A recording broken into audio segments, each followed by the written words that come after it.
Howdy mates, good afternoon. Here's a third film for today, October 20th, 2023. Now I'm standing in a little section on the east side of the Arboretum where it showcases some of the oaks. Now, I'm sure some of you have, of course, heard about the emphasis on oaks in general and why they serve such an importance. Well, as a matter of fact, oaks are by far one of the most diverse forms of trees in terms of the number of species, which ranges to about 450, give or take. And they're known to encompass up to 5 separate continents in the world.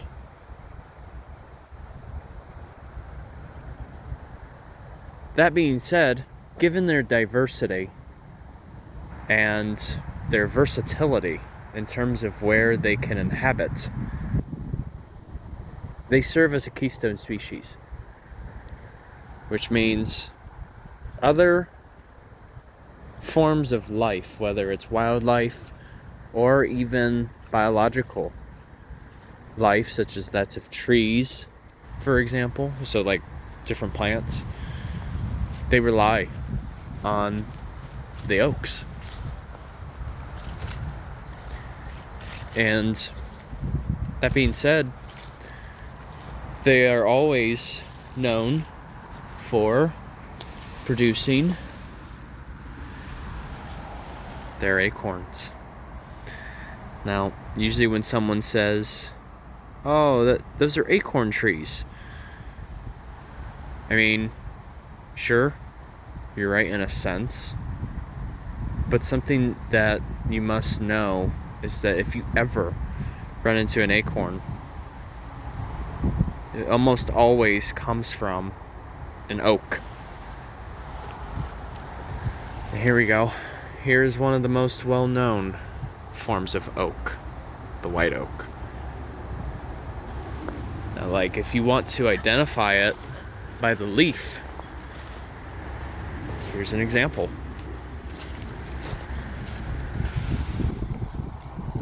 Here we go. So it has a more of a simple arrangement. Kind of reminds you of looking at, I don't know.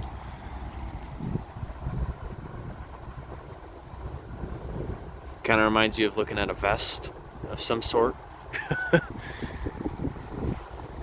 And white oaks, once they reach maturity, they're very distinctive in terms of how much canopy they provide. And something to know, all of us have an idea of the fact that trees have a capability of sequestering or locking in volumes of carbon dioxide from the atmosphere. You see, what makes oaks so special in that regard is they're known to store some of the highest amounts of carbon dioxide. And thus, through the process of photosynthesis in the Krebs cycle, that carbon dioxide can be converted into oxygen. That is a usable form of gas for us. And really, it is with both water and carbon dioxide, or gases, that make up majority of the tree's weight.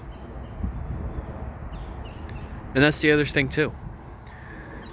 Given the extensive root network that all oaks produce, they can store large amounts of water, saving billions of dollars in storm damage when it comes from events such as flooding. And so they deserve their respect. As a matter of fact, there's actually a book that I hope to read soon. It's written by Douglas Tallamy. It's the same author who wrote Nature's Best Hope. But he has a specific book that is dedicated to the nature of oaks. And that is another book that's on my to-do list. And given that winter is beckoning and soon on its way, I should make a point to read that. So, alright. Have a good one, you guys. Enjoy your Friday. Of course, journey on a journey is onwards. Take care.